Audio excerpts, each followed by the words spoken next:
Today we're going to be talking about Ray Charles, Modern Sounds in Country and Western Music. He's got a volume 1 and 2, but Rolling Stone says 1 is the only one we should be talking about. So while I made the mistake of listening to both parts, everyone else was a little smarter than I was and just listened to volume 1. So this one, for those that are looking, for example, on Pandora or Spotify, is going to be the first 12 songs of the disc.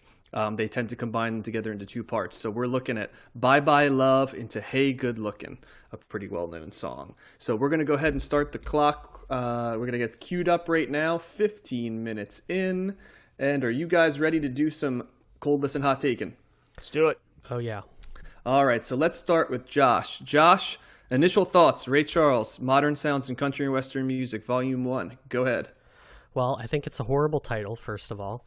And my guess is from trying to appeal to a white audience, because that seems to be what a lot of these albums that we're covering by black artists were trying to do at that time. I was a little thrown off by the fact that it's like entirely covers. I'm not sure that's worthy of Ray Charles' talent. I thought there'd be some more originals on there or something that, I don't know. I think of this is an album of standards, right? I don't typically think of him as like a standards album guy, more of like his own material or Georgia on My Mind or things like that. So that kind of threw me off at first.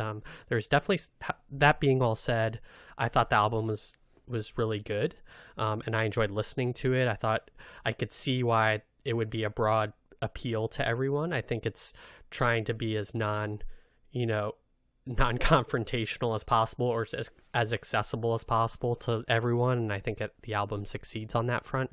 But I'd rather explore it. If we're going to listen to Ray Charles, I'd rather listen to stuff that's uniquely his, or maybe stuff when he was younger, or less trying to cross over. I think the production is really solid on this album. He sounds great, but maybe something more raw would be more appealing to me. So it's a good introduction to Ray Charles if you haven't heard anything, but I don't think it's not necessarily a best of either. It's more of it is a standards album, like you would get with Sinatra or some other big lounge Vegas act. Dean Martin or something like that. What about you, Matt? What did you think? So I this is definitely a different listen than pretty much anything that we've done. This to me stood out as being something that my grandparents would really like. And I'm not saying that as a bad thing, but it seemed there's a lot of like big band type stuff. Yeah. A lot of, it's almost like 40s sounding kind of music, even before before rock and roll. And, I almost feel like sometimes you listen to the beginning of a song, a string comes in or whatever, and I almost feel like I'm listening to Christmas music, because that's the only time I really listen to music like that. So, but I liked it. It was definitely a change of pace. I do agree that the production's pretty good. And it's also interesting because if the title of this album had nothing to do with country and Western music, I never would have pegged these songs as country Western songs, except for like, I know that like something like Hey Good Lookin', is a Hank Williams song. Yeah. But I found it interesting listening to this, that this doesn't sound country at all, country and Western at all. But when I really thought about it, it did make sense, right? When you talk about the themes of love and, loss, which is pretty much what all this is, and if you switch the arrangements, if you had it more of like a honky tonk type style, or like, you had more of a cowboy voice or something like that, then this certainly would fall into the realm of country and Western music. Which just caused me to think, again, I think, John, we might have talked about this early on when we were doing the Sweetheart of the Rodeo album with the Byrds, and how there was they did a Dylan song on there, which sounded very country, and then when you hear Dylan's version, it sounds more rock and roll. And I think we commented that, it's just how you can switch up instrumentation really can change almost the entire genre of the song. And it just made me think that, reminds me of that, how much of popular music all kind of comes from very similar areas, whether it's the blues or country and western. It's all rooted in the same thing. It just depends on how you produce it, what instruments you decide to use, how you arrange the music. That was one of the big takeaways for me. It was just kind of like a larger picture kind of a thing. I did like this album. It's a very easy listen. But it's certainly not something I regularly listen to. But that takeaway, plus this is something I think the greatest generation. This is their type of music, But it's timeless at the same time too, So those were kind of my main takeaways.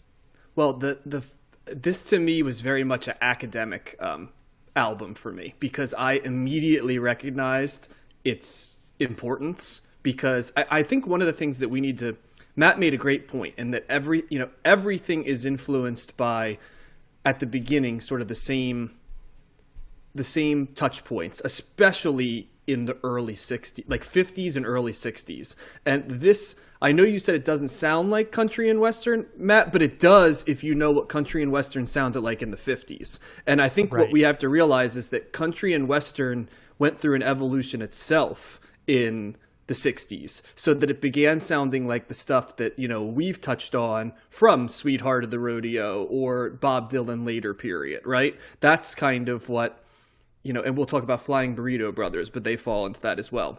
But remember, that's late 60s stuff. This is very early 60s. We're talking 60, 61, early 60s. And country western music did sound like this. And so I did recognize this as a country album of that, if you go by those standards, pretty quickly. Yes, I did too.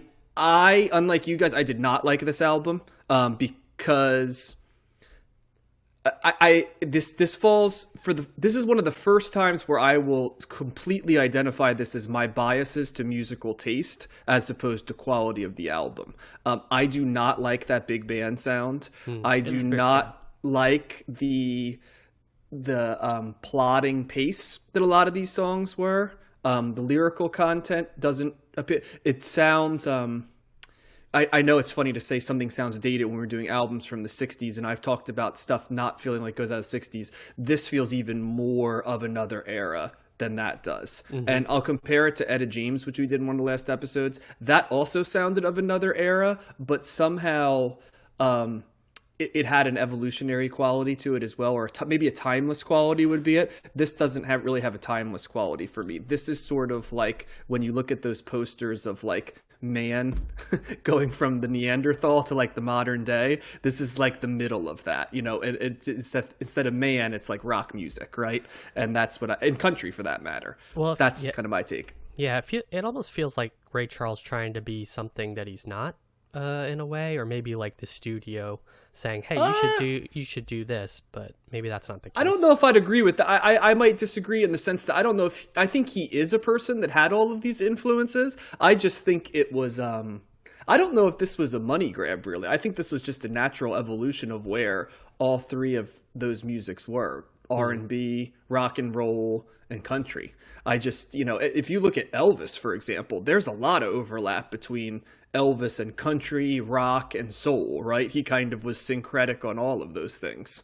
It really wasn't until the mid-'60s, I think, where some of the bands started to unmoor from the clear influences of those things and create their own sort of offshoot sounds. Yeah, but why? I mean, surely Ray Charles made a bunch of albums in the 60s. Why this album versus other ones? That's what I'm wondering. I mean, I guess that's where our lack of research has come in, but I think it's from what I know about this album and just a little bit I did for the teasers and stuff, this sort of represented one of the first times that a black artist veered into white radio and got white radio play.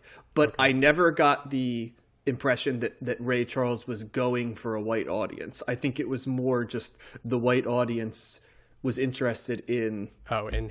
Ray Charles was doing. Yes. So, and it's also the historical value of this for that probably does outstrip. I'll be honest, Ray Charles songs for me do not, as a singer, he doesn't have the resonance to me that Sam Cooke and Otis Redding, or even Elvis and later Marvin Gaye and stuff. Sure. It's samey. It's old-timey to me a little bit. And I'll tell you, having listened to both parts of this at 24 tracks, by about track 13 or 14, you just want to tap out of this album if you're me. Like, it was just too much, and I was just done.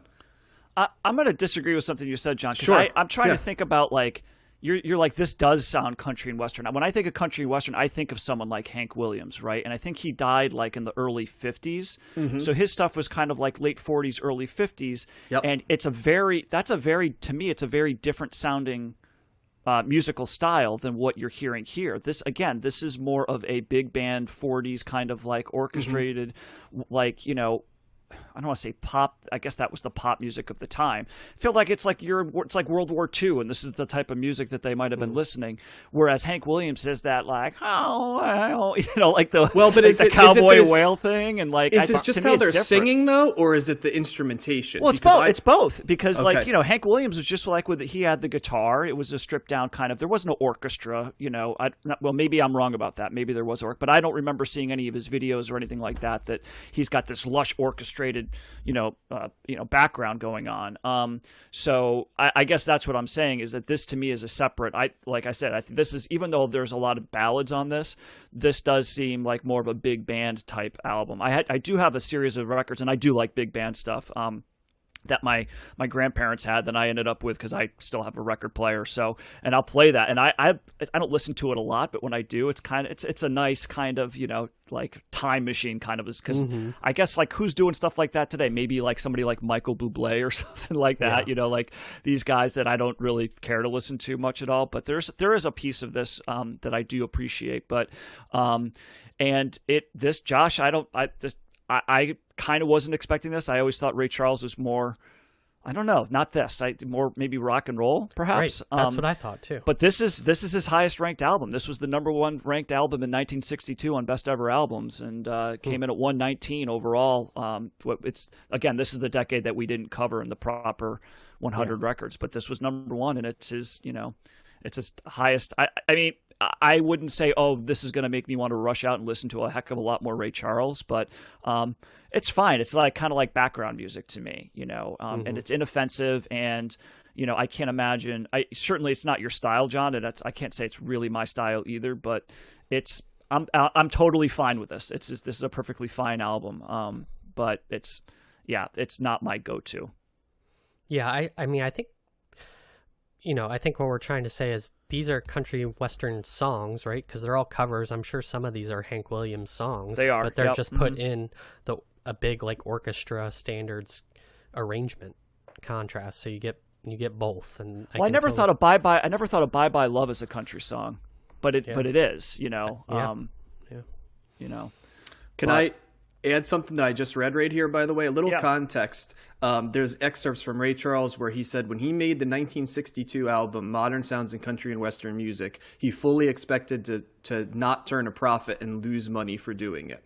And he says, I just wanted to try my hand at hillbilly music, Charles said. After all, the Grand Ole Opry had been performing inside my head since I was a kid in the country. I felt inspired by country music most of my career, even in another era. Yeah. And he grew up in rural Georgia, and the only nights Charles would be allowed to stay up was when the Grand Ole Opry was on the radio, and he thinks that this album was his attempt at doing a Grand Ole Opry album. Mm-hmm. Wow. Okay. Well, that makes sense. And if you've seen the Grand Ole Opry, there are, you know... Stuff like this? Some things like this, yes. Mm-hmm. Yeah. And probably back then even more, when he was a kid. It was probably all like this. And I think another thing to say, Matt, is that they viewed this as shaping country music as opposed to having been shaped by country music. So I think one of the reasons this album is looked at is because it's considered to be a bridge between that Hank Williams stuff and what came later in the late 60s. But I still don't hear any country music in this that would, I mean, as far as lyrics aside, right? Because lyrically it certainly is like in that realm of country music, but like music, I don't see that at all. I don't see the birds. Mm-hmm. But I don't hear like, you know, the Graham Parsons country in this. I don't hear Creedence Clearwater country in this. You know, like it's totally separate from me. And maybe I'm just not getting it, or I don't fully appreciate or understand the history of country and Western music. But I don't see how this sound like Hank Williams. Like I don't think it sounds more like blues to me. Yeah, you know, the right. CCR. Yeah, I would agree with that. But again, I don't. Anything that I view as being country, Americana, roots rock. I'm not hearing any of that musically in this. I'm hearing orchestration. The backing vocals. Like you said, Josh, more of like a Sinatra type thing. And I don't get that part of it. How people are describing this and how this if this influenced it country in the future. I obviously don't know enough about country music because I'm not hearing any of that here for me anyway. Right. Mm-hmm. Yeah, well, and I mean, go ahead. I'm sorry, Josh. I was going to say it's even different than when Dylan and those bands were recording in Memphis, right? Yeah, and that influence. To me, that's much different. That seems much more influential on, and that was only, and really that stuff really wasn't all that groundbreaking. They were just rehashing stuff that had done years ago, like by the Carter family, like stuff that had just been out there, and they modernized it a little bit. But to me, this is a totally different take on it. Mm-hmm. So here's another thing that might help from an NPR interview discussing this album, and this will probably be the end of our time. So just something right here. Charles was heavily influenced by country music, but he specifically did not attempt to copy the originals or use country instruments that he imagined, like pedal steel guitar or fiddles. There you go. Charles selected songs he could attack with mastery of his own in big, bold, horn-driven arrangements, but the songs himself was what he viewed as the country element of the records. So it was him recording the songs with his approach, but country. So he looked at himself approaching country songs with it. Mm-hmm. So maybe that's why you're not hearing it, Matt, because he specifically stayed away from instruments that you think of as country. And that's exactly I would agree with that. Yes. And the influence that they say of why this was so important, and maybe this is why it is because it took country, and while some of those instrumental standards stayed relevant in it and a core part of it, they look at it as adding another layer in terms of the presentation and the sound that they took more from the soul and R&B that they feel they infused into later stuff. And if you think of Dylan and the Flying Burrito Brothers, you can kind of see that a little bit, because there is a little more R&B and soul in that type of stuff than there was in 40s and 50s country music, if that makes sense. Maybe, I still hear more bluegrass and Americana and folk than I do this, but I get that. I think the argument would be that you don't get Americana without the fusing of old country, and what this was is the argument that you make, that is made about the importance of this album. Yeah. So I guess that's I think what it is. Now, whether you agree with it or not, who knows? But but he did use Nashville country producers to record this, which is also very interesting because they tend to be very protective of the sound. So, and we talked about the Byrds and people not being accepted down there, but apparently he was, which is fascinating because 1961 African American, you know what I mean? It just seems that would be the ultimate outsider, but apparently not. So, all right.